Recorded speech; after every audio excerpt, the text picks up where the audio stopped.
have on with us right now Konstantinos Roditis. He is running for California Controller Office. I mean, he's feet to the pavement, out the door, really working the state, talking to the people, letting them know about his platform. And he's also helping to get out information on repeal the gas tax with Carl DeMaio. My understanding is there's a bus tour coming up, and you guys are busy, right? Yes, we are. Yes, I'm also the co-chair of Yes on 6 with Carl, and we're doing a Yes on 6 bus tour starting next week up until Election Day. I mean, you're going to be all up and down the state, spreading the good message. I mean, Mark Moyser's going to be there. I mean, it's a big outreach. It's a big outreach to really inform people what's going on, because the media is not telling our side of the story. For instance, I think it was on the 3rd of October, Mayor Eric Garcetti from Los Angeles was having a press conference on the No on 6 campaign. And so I was there, and afterwards to talk to media outlets, for instance. And one of the media outlets, for instance, was of the mainstream media, was NBC. Now, NBC went ahead and did an interview with me afterwards, taking our position. At 4 p.m. when they ran it, they left me completely out of it, and they just had the No on 6 position. Then we called them up, our media team from Yes on 6, and saying, what are you doing about not putting, Mr. Roditis on there to give the other perspective and just giving one side of the story? And they said they're going to go ahead and pull the story. But at 5 o'clock, they went ahead and ran it again and happened to leave me out. They did find a volunteer, somebody that was there for the Yes on 6 with a shirt just saying how expensive it was, but not anything of my points. That completely refuted everything the mayor said, and they just left that out. So there is a complete bias of what's going on. I was supposed to interview with ABC as well, and they canceled at the last minute. Right. Well, that's unfortunate, because the media has such a responsibility to the people. I understand they were interviewing a mayor, but they were also interviewing a mayor on the position and what this proposition is. And being what they are, the media, Liberty's teeth, if you will, they should be reporting all sides. Facts, not propaganda. Exactly, and that's what's our side. They're playing complete sides on that. And not that the volunteer was bad or anything of that sort. He's a good man, but when you have the candidate for California State Controller who happens to be the co-chair of Yes on 6, and I was there refuting the No on 6 press conference, you would assume they would put me on there. But they have their own agenda. And I think we've seen this over and over and over again, where they're taking information, bias, little bits, pieces, candies to hand out to the kids, as opposed to getting the information right from the horse's mouth. Facts, information, data, right? Yes. And that's just, it's unfortunate. But we can't focus on that. What we have to focus on is recognize that there's a problem. How do we solve it? One of the ways that we can solve it is supporting you and helping you get out to the people and share the message, the other side, and reach them and provide them good information, not just about your campaign, but about repealing the gas tax. Because, and I know we're talking to you as a candidate, but since we're talking about the gas tax, I do want to ask you a question, because I've had several interviews this evening and candidates who've come on the show, and since you are the co-chair, I'd like to hear it from you. I understand that it's not just about Yes on 6. Yes, we want to repeal the gas tax, put that money back in our pockets, but there's also another thing within that Yes on 6 bill that's going to go ahead and help the people as well. It's going to provide accountability, right? Correct. Yeah, so besides Yes on 6, repealing SB1, which was the car and gas tax increase, now it also requires, because it is a constitutional amendment, and that's why it's a yes.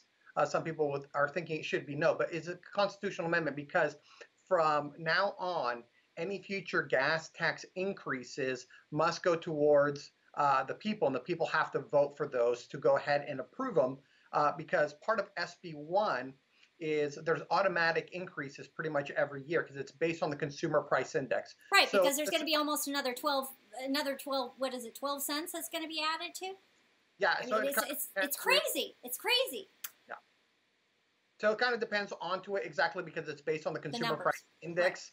And so they're just going to be automatically setting that up and moving it up continually. So it's a time to go ahead and stop that and then, make sure there's accountability. If they're using our money, let's make sure they're using it efficiently, effectively, and actually going towards the roads. And they're already stealing from it. The Orange County Register recently reported that $875.7 million of SB1 money has already been awarded to be diverted towards rail, which is consistent with their plan of high-speed rail in Southern California with MetroLink. Which, by the way, won't be done until almost 2030. Yeah, it's supposed to be 2033, and that is only well, their transportation documents say, I think it is 2029. But no, so it's 2033 is the latest update that onto it, and the only way they can reach that marker is instead of spending $3.1 million a day, they have to have a 900% increase to $27 million a day of construction within at least the next 4 years. And they've already said that's not plausible, probably to do that anyways. So it's going to be past that. I would probably say it's never going to be built because they. But they're already diverting the funds. That's the point. Yeah. They're already spending. I mean, you give them a penny, it's gone before it hits their pocketbook, right? It's outrageous in terms of what they're doing, and just deciding that they want to tax the people without even asking the people's permission. So now, this Yes on 6 has that accountability in it. What can the taxpayers expect if the repeal goes through, shall I say when the repeal goes through, in terms of solutions? I mean, the accountability you just talked about, but does that really transfer into money in their pockets? Well, it will transfer money into their pockets because it'll be an immediate effect once it passes. Obviously, it needs to be certified. Once it's certified, that money is going to be basically removed from the gas pump area, at least at 12 cents per gallon. And then also starting December 1st, we're going to be gathering signatures for another ballot measure because you couldn't put everything obviously all in one because of constitutional amendment. Right. And at that point, we're going to make sure that 100% of the gas tax is going towards road repairs. Currently, right now, it's on a good year, about 20% of the gas tax goes towards road repair. And so we want to put some additional accountabilities in there that's going to, use our dollars efficiently, effectively. Because right now, California spends up to 470% more to maintain a mile of road than other states. And that's according to the Reason Foundation annual study. Well, I was looking at the transportation documents, and they talk about all the heavy trucks and the amount of trade we do within California, even sending trucks from California to other states, and why we have so much need for revenue. There are ways, because this is a concern, and I know we're not really focusing on the controller side of the interview right now, but I do have you railed down right here, right in front of us, and I want to ask you, there are some ways to cover the costs of the current repairs that they're saying, oh, there's no way we can fund it. There's a surplus, right? Well, yes and no. There is a surplus if you use their accounting practices, especially onto the pensions, because we're using false numbers on what we should be contributing to pensions, which even our outside consultants say are false. So if we're using Stanford's number, we're really about $900 billion in unfunded pension liability, not including the medical. And so we should be contributing billions of dollars more. So really we're in the hole. But if you go ahead and mix the numbers up, that'd be true. Now, if you want to use their fake numbers and say, yes, we have about $8.5 billion in surplus, that should be used towards the roads. But even that, you don't need to. Right. I mean, it's a money grab. From the last 8 years, when Jerry Brown took office, we're looking at about a budget of $86 billion. In 8 years, the current one is slightly under $139 billion. That's a 61% increase. And they put no money between all these vital projects in our infrastructure. This is just a simple money grab. And if you want to know how, just take a look at who's funding No on 6. It's about less than 200 people are the main donors. And the average contribution is $250,000. There's people, unions or big businesses that are giving $1 million a piece towards this. And then you look at our contributions, and our average is they have a lot to lose if this goes through, so to speak. Yeah. Right. And we're collecting $37 as our average donation. Of course they do. This is billions. for crony capitalists and for unions to go ahead and line their pockets from the poor and working class, and that's all this is. Well, because if you look at if you follow the money, and I could be wrong, but if you follow the money, I mean, the unions, there are a lot of unions, just say in the DMV, yeah, and in other areas, which this gas tax, if it were actually supposed to be going where it's supposed to be going. Anyway, we won't go on too much about that because I could go on and on and on. We've got to get back to you're running for California controller. Yes. And you're doing this hard work to meet the people. You're obviously doing outreach as you're going on your bus tour. You're going to be doing this and promoting your candidacy. How are things going so far for you in terms of reaching the people? Well, it's good. I mean, it's obviously difficult because the controller's race isn't a race that people normally pay attention to. They need to. Even though it's fundamentally important, it's probably one of the most important, you could say governor and controller are really in the two senses, the most influential and powerful ones. The controller is the one who, has the checkbook, who signs all the checks, has independent audit authority, can hold payments when things are unlawful. They're the chief taxpayer watchdog. And so really part of the message. We talked about that. We talked about that on your last interview. For those of you that are just catching this update, Konstantinos Roditis, he was here with us before. You can go and look at his website, which is going to be below. You can also check out his previous interview where he talks about what the controller does, the functions, and the importance of this particular race for Californians especially. Because you do play a watchdog position. Yes, it's a watchdog position. So the first thing that when we go out and I'm talking to voters and getting the message out is telling them what the office does and why it's important. And once that really is kind of the first step into the message, and once they realize how important the seat is, and then I tell them what would it look different between me and the incumbent controller, they get very excited and enthusiastic about. And what is that? Tell us.